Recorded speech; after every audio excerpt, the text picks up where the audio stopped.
अर्जुन ने कहा, हे पुंडरीकाक्ष, मैंने श्रवण शुक्ल एकादशी अर्थात पुत्रदा एकादशी का सविस्तार वर्णन सुना। अब आप कृपा करके मुझे भाद्रपद माह के कृष्ण पक्ष की एकादशी के विषय में भी बताइए। इस एकादशी का क्या नाम है तथा इसके व्रत का क्या विधान है? इसका व्रत करने से किस फल की प्राप्ति होती है? श्री कृष्ण ने कहा, हे कुंती पुत्र, भाद्रपद माह के कृष्ण पक्ष की एकादशी को अजा एकादशी कहते हैं। इसका व्रत करने से सभी पाप नष्ट हो जाते हैं। इस लोक और परलोक में मदद करने वाली इस एकादशी व्रत के समान संसार में दूसरा कोई व्रत नहीं है। अजा एकादशी व्रत कथा। अब ध्यान पूर्वक इस एकादशी का महात्म्य श्रवण करो। दोस्तों, कहानी शुरू करने से पहले आप सभी से अनुरोध है, कृपया चैनल को सब्सक्राइब करें ताकि इस तरह की जानकारी हम आगे भी आप लोगों तक पहुंचा सकें। पौराणिक काल में भगवान श्री राम के वंश में अयोध्या नगरी में एक चक्रवर्ती राजा हरिश्चंद्र नाम के राजा हुए थे। राजा अपनी सत्यनिष्ठा और ईमानदारी के लिए प्रसिद्ध थे।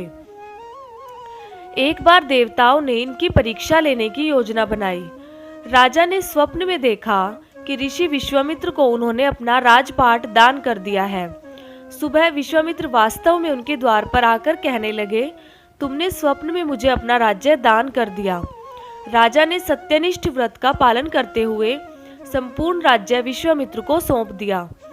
दान के लिए दक्षिणा चुकाने हेतु राजा हरिश्चंद्र को पूर्व जन्म के कर्म फल के कारण पत्नी, बेटा एवं खुद को बेचना पड़ा। हरिश्चंद्र को एक डोम ने खरीद लिया जो शमशान भूमि में लोगों के दाह संस्कार का काम करवाता था। स्वयं वह एक चंडाल का दास बन गया। उसने उस चंडाल के यहाँ कफन लेने का काम किया, किंतु उसने इस आपत्ति में भी सत्य का साथ नहीं छोड़ा। जब इसी प्रकार उसे कई वर्ष बीत गए तो उसे अपने इस नीच कर्म पर बड़ा दुख हुआ और वह इससे मुक्त होने का उपाय खोजने लगा। वह सदैव इसी चिंता में रहने लगा कि मैं क्या करूं, किस प्रकार इस नीच क्रम से मुक्ति पाऊं। एक बार की बात है, वह इसी चिंता में बैठा था कि गौतम ऋषि उसके पास पहुंचे। हरिश्चंद्र ने उन्हें प्रणाम किया और अपनी दुख भरी कथा सुनाने लगे। राजा हरिश्चंद्र की दुख भरी कहानी सुनकर महर्षि गौतम भी अत्यंत दुखी हुए और उन्होंने राजा से कहा, हे राजन, भादो माह के कृष्ण पक्ष की एकादशी का नाम अजा है। तुम उस एकादशी का विधि पूर्वक व्रत करो तथा रात्रि को जागरण करो। इससे तुम्हारे सभी पाप नष्ट हो जाएंगे। महर्षि गौतम इतना कहकर लुप्त हो गए। अजा नाम की एकादशी आने पर राजा हरिश्चंद्र ने महर्षि के कहे अनुसार विधि पूर्वक व्रत तथा रात्रि जागरण किया। इस व्रत के प्रभाव से राजा के सभी पाप नष्ट हो गए। उस समय स्वर्ग में नगाड़े बजने लगे, पुष्पों की वर्षा होने लगी। उन्होंने अपने सामने ब्रह्मा, विष्णु, महेश तथा देवेंद्र आदि देवताओं को खड़ा पाया। उन्होंने अपने मृतक पुत्र को जीवित तथा अपनी पत्नी को राजसी वस्त्र तथा आभूषणों से परिपूर्ण देखा। व्रत के प्रभाव से राजा को पुनः अपने राज्य की प्राप्ति हुई।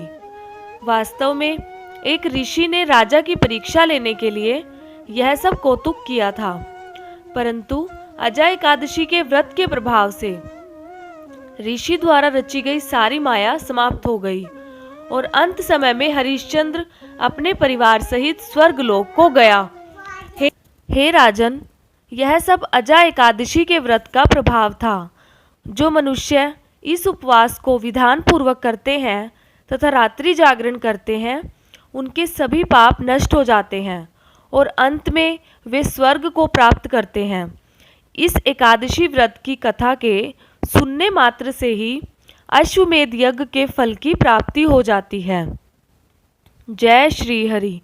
ओम नमो भगवते वासुदेवाय नमः। आपको बता रहा हूं, इसमें दो योग बन रहे हैं। एक तो पहला रवि पुष्प योग बन रहा है और दूसरा सर्वार्थ सिद्ध योग बन रहा है। इन दोनों को थोड़ा समझ लें। रवि पुष्प योग साय 5:06 से अगले दिन प्रातः 6:04 तक रहेगा। सर्वार्थ सिद्धि योग साय 5:06 से 11 सितंबर प्रातः 6:04 तक रहेगा। सेम वही टाइम, एकदम टुकटो वही टाइम है।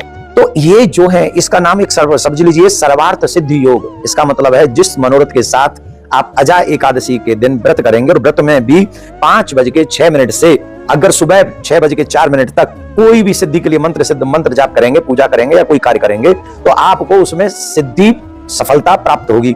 दूसरा, अजा एकादशी व्रत का जो महात्मा है वो सुन लें। अजा एकादशी के दिन भगवान विष्णु की पूजा की जाती है, अपने इष्ट की पूजा की जाती है, यह भाव आप सभी जानते हैं। जिन लोगों के जीवन में भूत प्रेत पिशाच इन सब की परेशानी रहती हो उन लोगों को ये व्रत बड़े मन से रखना चाहिए, क्योंकि इस व्रत का एक प्रभाव ये भी है